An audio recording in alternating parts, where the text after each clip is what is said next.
dia, boa tarde ou boa noite, dependendo do momento que você estiver assistindo esse vídeo.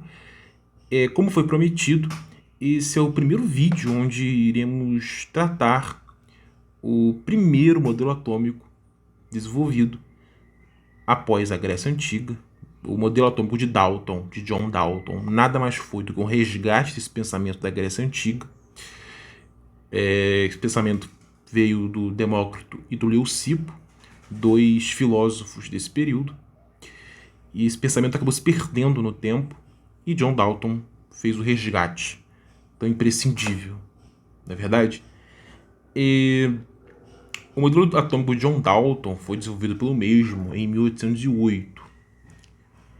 E ele é popularmente conhecido como bola de bilhar, por um único motivo. A ideia do Dalton era que o átomo seria uma esfera maciça, indivisível.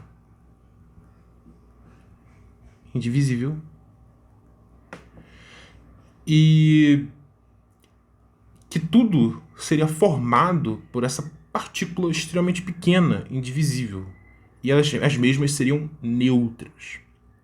Dalton comprovou essa hipótese, pois a mesma foi capaz de explicar, com o desenvolvimento dela, ele foi capaz de explicar as leis estequiométricas. As primeiras leis estequiométricas foi a lei de Antoine Lavoisier, um francês. Qual era a lei dele? Qual foi a lei por ele designada? A lei da conservação das massas.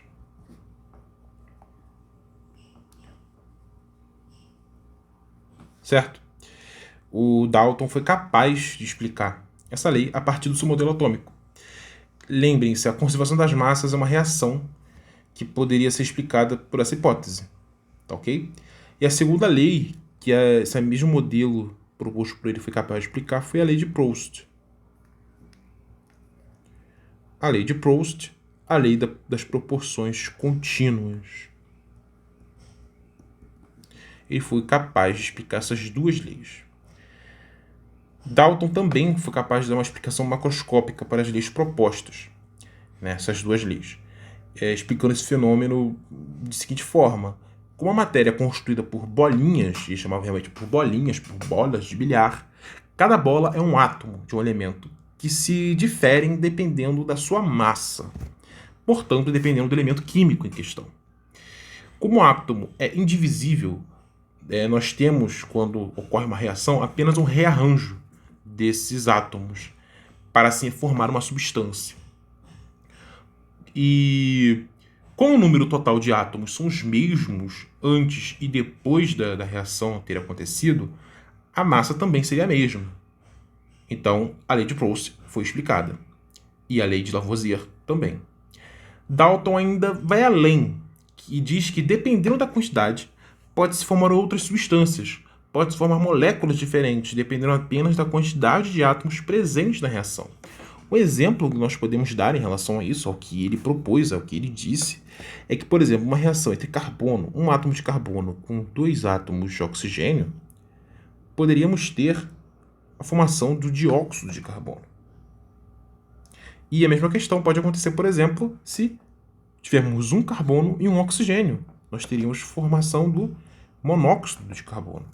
Então, dependendo da quantidade, teríamos formando ali substâncias completamente diferentes.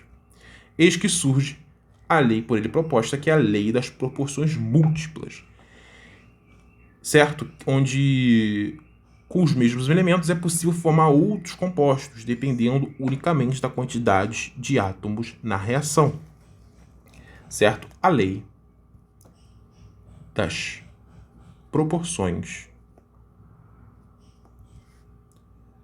múltiplas, por ele designado, certo?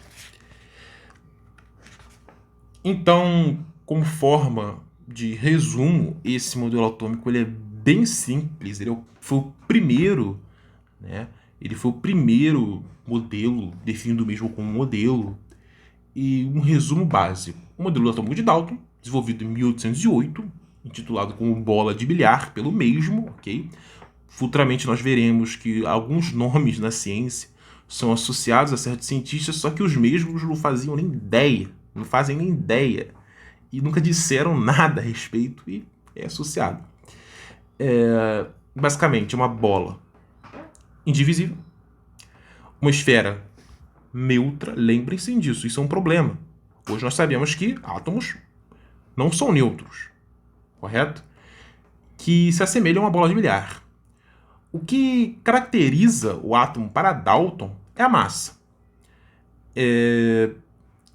Certo? Porque dependendo da massa, teríamos tamanhos diferentes. Tamanhos para cada elemento. Embora o modelo de Dalton pudesse explicar de forma convincente as reações químicas, ela falha miseravelmente a tentar explicar outras propriedades. Por exemplo, as reações redox. E como o modelo de Dalton dizia que o átomo era neutro, era incapaz também de explicar a natureza elétrica da matéria. Isso era um problema. Como nós sabemos, a ciência ela vai evoluindo e novos conceitos são introduzidos, novas descobertas são feitas.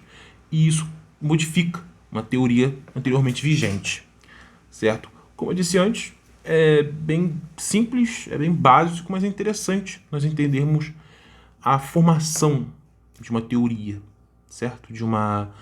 A mudança que o modelo atômico vai sofrendo ao decorrer dos anos e com uma chegada de certos cientistas, novas ideias, etc.